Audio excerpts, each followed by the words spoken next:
1에서 5월 중국 TV, OTT의 한국 드라마 13편 정식 공개. 올 상반기 최신작 심의도 통과. 배드 앤 크레이지 등 5월에 새 작품. 한미 동맹 강화. 윤석열 정부 출범 후 물꼬한 끊겨. 팬덤 규제 등 K-팝 공연 전망은 흐림. 한알령보다 중국 미즈 세대 애국 소비가 더 복병. 한알령, 한류 재활령으로 지난 5년 동안 꽁꽁 닫혔던 대륙의 빗장이 열리고 있다. 박서준, 송혜교, 이종석이 주연한 한국 드라마가 중국 3대 온라인 동영상 서비스 iQIYI, 요쿠, 텐센트에 모두 정식 유통됐다. 1에서 5월 중국에서 한국 드라마 13편이 줄줄이 공개된 것으로 파악됐다. 한국의 고고도 미사일 방어 체계, 타드, 사드, 배치에 대한 보복 조치로 2017년부터 지난해까지 한국 드라마가 중국에서 단 한 편도 TV와 OTT에 공개되지 못했던 것을 고려하면 대대적 개방이다. 중국 정부가 윤석열 새 정부와의 우호적 관계와 올해 양국 수교 30주년을 염두에 두고 유화적 제스처를 취한 것이란 해석이 나온다. 청년 창업신화 이태원 클라스 상륙 5일 한국콘텐츠진흥원이 중국에서 운영 중인 베이징 비즈니스텐에 따르면 올 1에서 5월 현지에서 정식 유통된 한국 드라마는 박서준 주연 이태원 클라스 2020 등 총 13편으로 집계됐다. 밥 잘 사주는 예쁜 누나 2018가 2017년부터 시행된 한알령부 처음으로 올해 3월 중국 방송규제 부처인 광전총국의 심의를 통과한 뒤 한국 드라마가 연이어 대륙에 상륙한 것이다. 국내에서 1월 종방한 송혜교 주연의 최신작 지금 헤어지는 중입니다. 요쿠도 서비스되고 있다. 중국 내 한국 드라마의 정식 유통은 올 초까지만 해도 예상하지 못한 일이었다. 올해 1월에 이영애 주연의 사임당 빛의 일기가 중국 지역 방송사 후나노락을 통해 한알령 이후 처음 전파를 타긴 했지만 이 드라마는 6년 전인 2016년에 이미 심의를 통과했던 터라 한알령 해제로 보기는 어려웠다.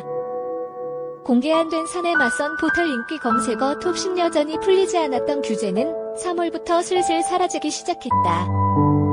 3월 9일 대선에서 사드 추가 배치를 공약하고 한미동맹을 강조한 윤석열 국민의힘 후보가 당선됐지만 물꼬는 막히지 않았다.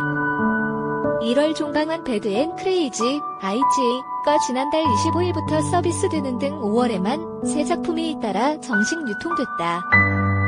윤호진 콘진원 베이징 비즈니스 센터장은 한국일보와의 이메일 인터뷰에서 4월 8일 중국 최대 포털 바이도에서 갑자기 중국에 정식 유통되지 않은 한국 드라마 사내 맞선 4월 종방 이 인기 검색어 8위에 올랐다며 중국의 정치적 통제에도 불구하고 대중의 소비가 어떻게 이뤄지는지를 극명하게 보여주는 것으로 지난해 하반기 신드롬을 낳은 드라마 술꾼도시 여자들 등을 두고 중국 리메이크 논의도 양국 콘텐츠 업계에서 오가고 있다.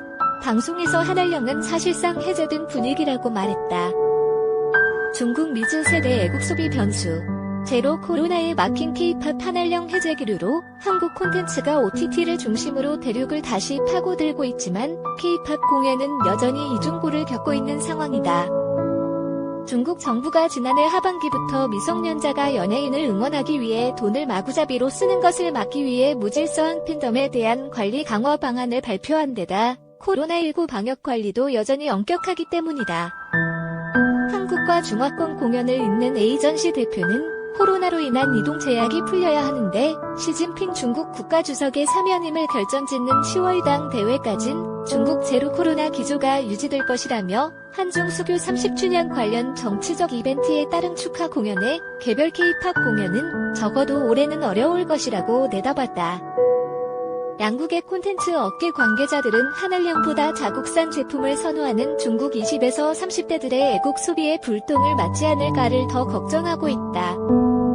지난해 중국에선 나이키와 아디다스 등 해외 브랜드 불매 운동이 일어 두 브랜드의 매출은 줄고 토종 브랜드 매출이 전년 대비 50% 증가했다.